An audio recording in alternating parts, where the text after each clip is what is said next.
हम कर रहे हैं संयुक्त राज्य अमेरिका का शासन व्यवस्था यानी कि सिस्टम, पॉलिटिकल सिस्टम, राजनीतिक व्यवस्था संयुक्त राज्य अमेरिका में। इसमें संयुक्त राज्य अमेरिका में अध्यक्षीय शासन प्रणाली है। अध्यक्षात्मक शासन प्रणाली किसे कहते हैं? जिसमें एक ही शासक होता है, जो राष्ट्रपति। अमेरिका में क्या है? राष्ट्रपति का चुनाव होता है। राष्ट्रपति के हाथ में ही सारी शक्तियां होती हैं, उसके हाथ में पावर होती है। राष्ट्रपति की चुनाव पद्धति है। ब्रिटिश प्रधानमंत्री संसद के निचले सदन में बहुमत का नेता होता है, परंतु राष्ट्रपति के चुनाव में विधानमंडल कोई भूमिका नहीं निभाता। राष्ट्रपति का क्या होता है? मंत्रिमंडल होता है। राष्ट्रपति का मंत्रिमंडल कैसे होता है? राष्ट्रपति के मंत्री उसके सहायक होते हैं। जो उसके मंत्री होते हैं वो उसकी सहायता करते हैं, सहयोगी नहीं।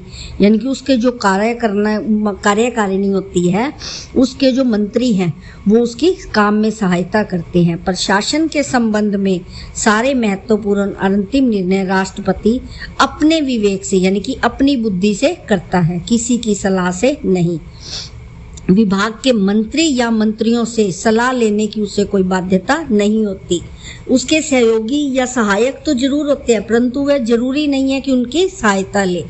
और अमेरिकी प्रणाली की यह विशेषता संसदीय प्रणाली से अलग करती है।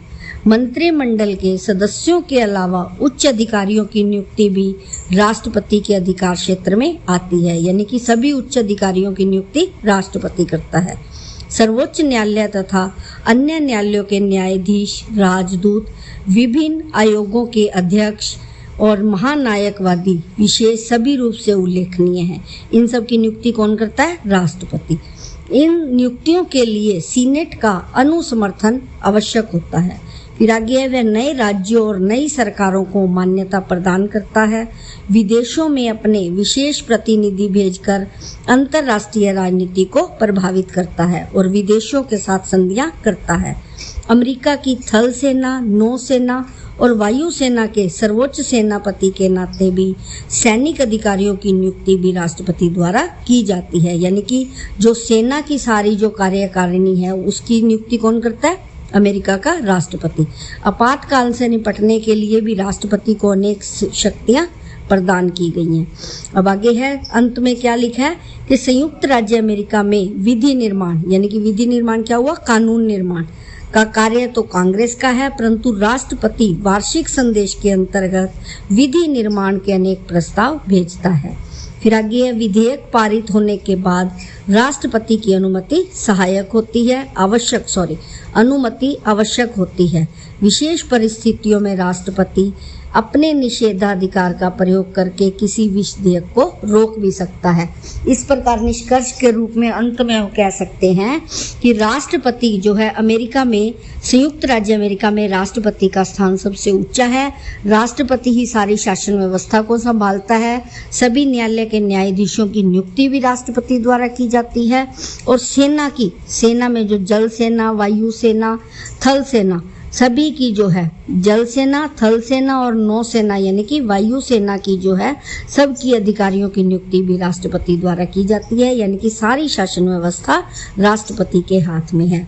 अब तक हमने किया संयुक्त राज्य अमेरिका की शासन व्यवस्था। आगे हम करेंगे फ्रांस का विधानमंडल। फ्रांस का विधानमंडल क्या है? फ्रांस में पंचम गणराज्य के संविधान के अंतर्गत एकात्मक शासन प्रणाली अपनाई गई है। एकात्मक यानी कि एक ही शासक, और वहां एक ही राष्ट्रीय सरकार की व्यवस्था की गई। इसमें 36,673 नगर पालिका परिषदों का चुनाव भी करती है। क्षेत्रीय परिषदें आर्थिक नियोजन में सरकार को सलाह देती हैं। निचली परिषदें जो है आवास, परिवहन, खेल कूद, सांस्कृतिक, कल्याणकारी कार्यों और कानून के प्रवर्तन इत्यादि में सरोकार रखती हैं। और सभी परिषदें सीनेट के चुनाव में भाग लेती हैं। पंचम गणतंत्र के संविधान में दोहरी कार्यपालिका की व्यवस्था की गई है। यह व्यवस्था फ्रांसीसी राजनीतिक प्रणाली की साधारणतः संसदीय प्रणाली से अलग सिद्ध करती है। साधारण संसदीय प्रणाली के प्रधानमंत्री मंत्रिमंडल कार्यकारी शक्तियों का प्रयोग करता है। परंतु फ्रांस में प्रधानमंत्री और राष्ट्रपति मिलकर कार्यकारी शक्तियों का प्रयोग करते हैं। अब संयुक्त राज्य अमेरिका में क्या था, एक राष्ट्रपति होता है, राष्ट्रपति के हाथ में सारी शक्तियां होती हैं, और इधर फ्रांस में क्या है, प्रधानमंत्री और राष्ट्रपति मिलकर शक्तियों का प्रयोग करते हैं।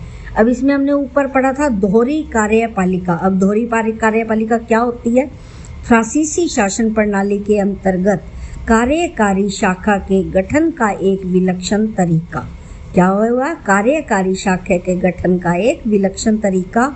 इसमें जनता के द्वारा राष्ट्रपति का प्रत्यक्ष चुनाव होता है। संसद में बहुमत प्राप्त करने वाले नेता को प्रधानमंत्री नियुक्त किया जाता है। राष्ट्रपति और प्रधानमंत्री मिलकर कार्यकारी शक्तियों का प्रयोग करते हैं। अब दोहरी कार्यपालिका किस लिए कहा है, क्योंकि प्रधानमंत्री और राष्ट्रपति मिलकर जो शक्तियों का प्रयोग करते हैं, इसलिए इसे क्या कहा है, दोहरी कार्यपालिका। आगे दिया है द्वितीय पूर्ण बहुमत प्रणाली या दोबारा मतदान प्रणाली। दोबारा मतदान प्रणाली क्या होता है, दोबारा से चुनाव करवाना।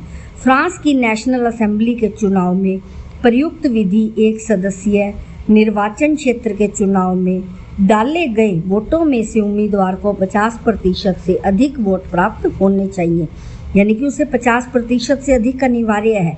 अगर वह प्राप्त नहीं कर पाता तो क्या होता है कि मतदाताओं के कम से कम चौथाई वोट प्राप्त होने चाहिए। यदि पहली बार उम्मीदवार को पूर्ण बहुमत नहीं प्राप्त होता तो जिन उम्मीदवारों को कम से कम 12.5% वोट मिले हों उनके बीच एक सप्ताह बाद दोबारा मुकाबला कराया जाता है, यानी कि 1/4 जिसे वोट मिले हों उनका दोबारा से चुनाव कराया जाता है। जिस उम्मीदवार को सबसे ज़्यादा वोट मिले जाते हैं वह निर्वाचित माना जाता है। आगे दिया है निर्वाचक गण। इसमें क्या दिया है कि निर्वाचक गण जो होते हैं कौन कौन से होते हैं, कि प्रतिनिधियों का समूह जो स्वयं निर्वाचित होकर आते हैं और उन्हें किसी उच्चतर सभा के सदस्यों या उच्च अधिकारियों का चुनाव करना होता है। अब इसमें क्या है कि फ्रांस की जो कार्यकारिणी है, विधानमंडल रचना और कार्य है, उसमें क्या है, दोहरी कार्यपालिका, दोबारा मतदान प्रणाली।